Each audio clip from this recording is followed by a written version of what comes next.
নমস্কার বন্ধুরা, কেমন আছেন সবাই? আশা করি সবাই খুব ভালো আছেন। জমাটি মশলাঘাটি রান্নাঘরে সবাইকে স্বাগত। আজ আবারও নতুন একটা ভিডিও নিয়ে চলে এলাম। আজকের রেসিপি সাইপুন মাছের ঝোল। ভিডিওটা স্কিপ না করে আপনারা পুরোটা দেখতে থাকুন। মাছের ঝোলটা বানানোর জন্য প্রথমে মাছটাকে ভালোভাবে কেটে নিচ্ছি। মাছটা কিন্তু একদমই জ্যান্ত মাছ, আর মাছটা থেকে কিন্তু বেশ অনেকটাই ডিম বেরিয়েছে। মাছের পিসগুলো কিন্তু একটু বড় বড়ই রেখেছি।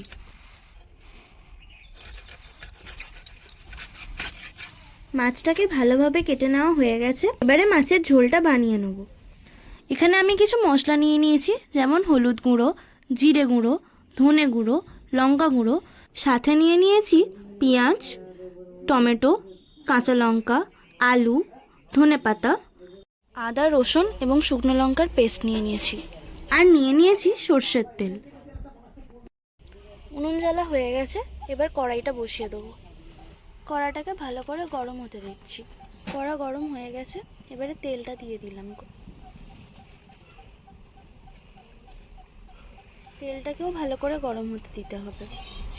তেলটাকে আমি কড়াইতে ভালোভাবে মাখিয়ে নেব, যাতে মাছটা কড়াইয়ে লেগে না যায়।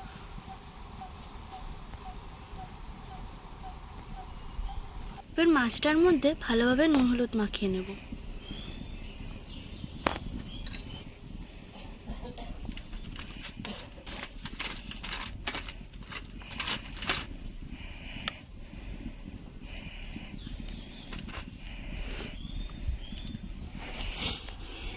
তেলটা খুব ভালোভাবে গরম হয়ে গেছে, এবার একে একে আমরা নুন হলুদ মাখানো মাছগুলো ছেড়ে দেবো।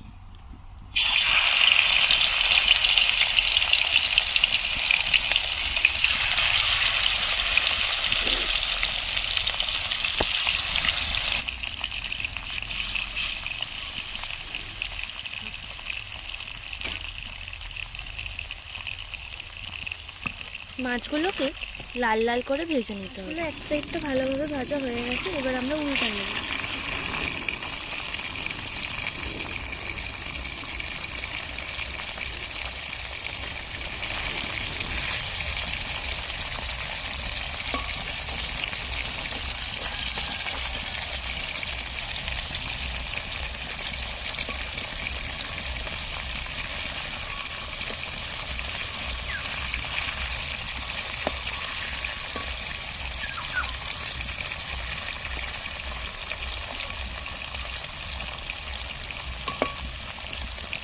মাছগুলো কিন্তু একটুও কড়ার গায়ে লেগে যাচ্ছে না, এর মানেই বুঝতে হবে মাছটা একদম ফ্রেশ। মাছগুলো কিন্তু ভাজা হয়ে গেছে, এবার এগুলোকে তুলে নেব।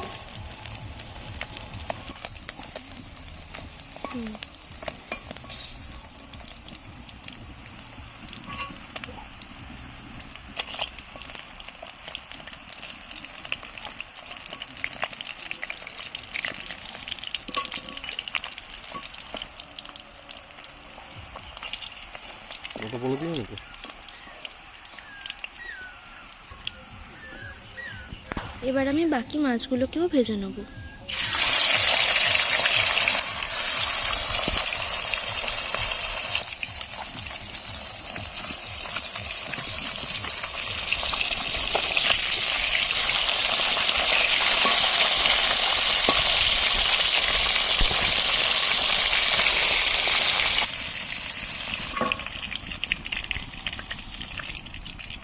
এবারে ওই তেলেই আমরা আলুগুলোকে ভেজে নেব।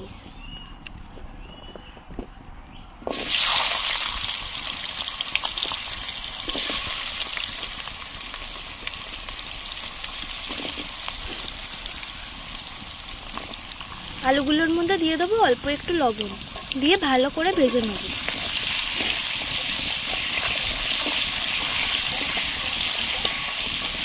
আলুগুলো এখন ভেজে নিলে তরকারিতে দিলে তাড়াতাড়ি সিদ্ধটা হয়ে যাবে। এটা ভালোভাবে ভাজা হয়ে গেছে, এবার এগুলোকে তুলে নেব।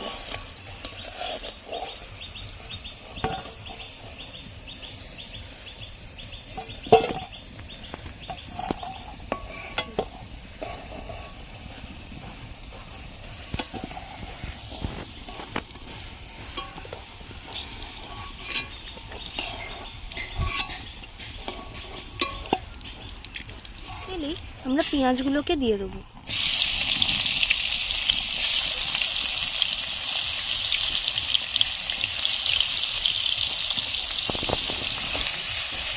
পেঁয়াজগুলো একটু ব্রাউন ব্রাউন করে ভেজে নিতে হবে।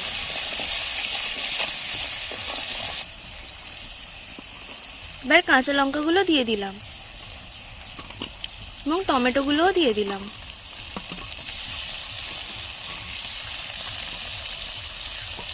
এবার এটাকে ভালো করে একটু কষিয়ে নিতে হবে।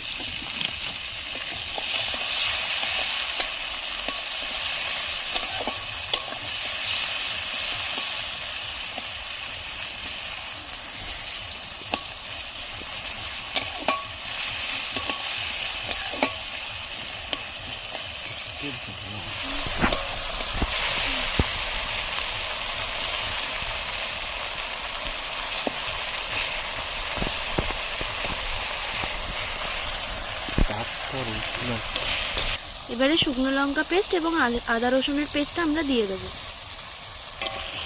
এবার এটাকে ভালো করে কষিয়ে নিতে হবে যতক্ষণ না আদা রসুনের গন্ধটা পুরোপুরি চলে যাচ্ছে।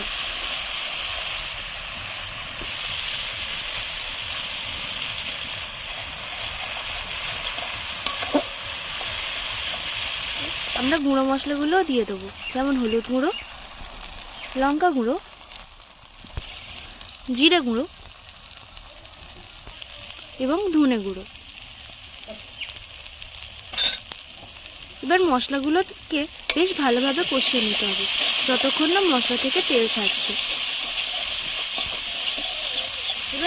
এবারে এর মধ্যে আমরা মশলার জলটা দিয়ে দেবো। এক্সট্রা যে মশলাটা বাটিতে লেগেছিল সেটাকেই গুলে ভালোভাবে দিয়ে দেবো।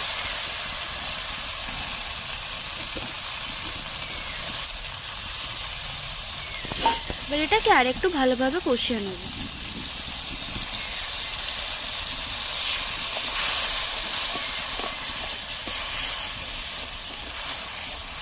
মশলা থেকে তেল ছেড়ে দিয়েছে, এবারে আলুগুলো দিয়ে দেবো।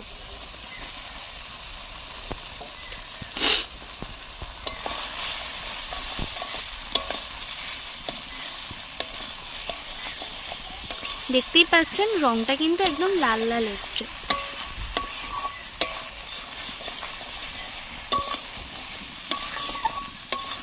আলু এবং মশলা ভালোভাবে কষানো কমপ্লিট। এবারে এর মধ্যে জলটা দিয়ে দেবো।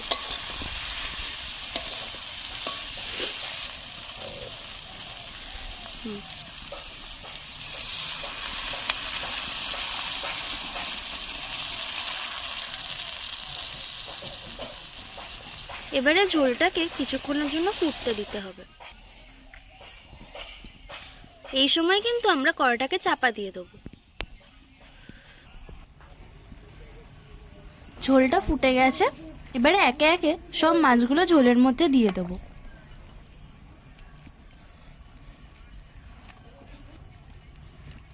এবার ঝোলটা আরেকটু ফুটিয়ে নেব। এবারে উপর থেকে ধনেপাতাটা ছড়িয়ে দেব।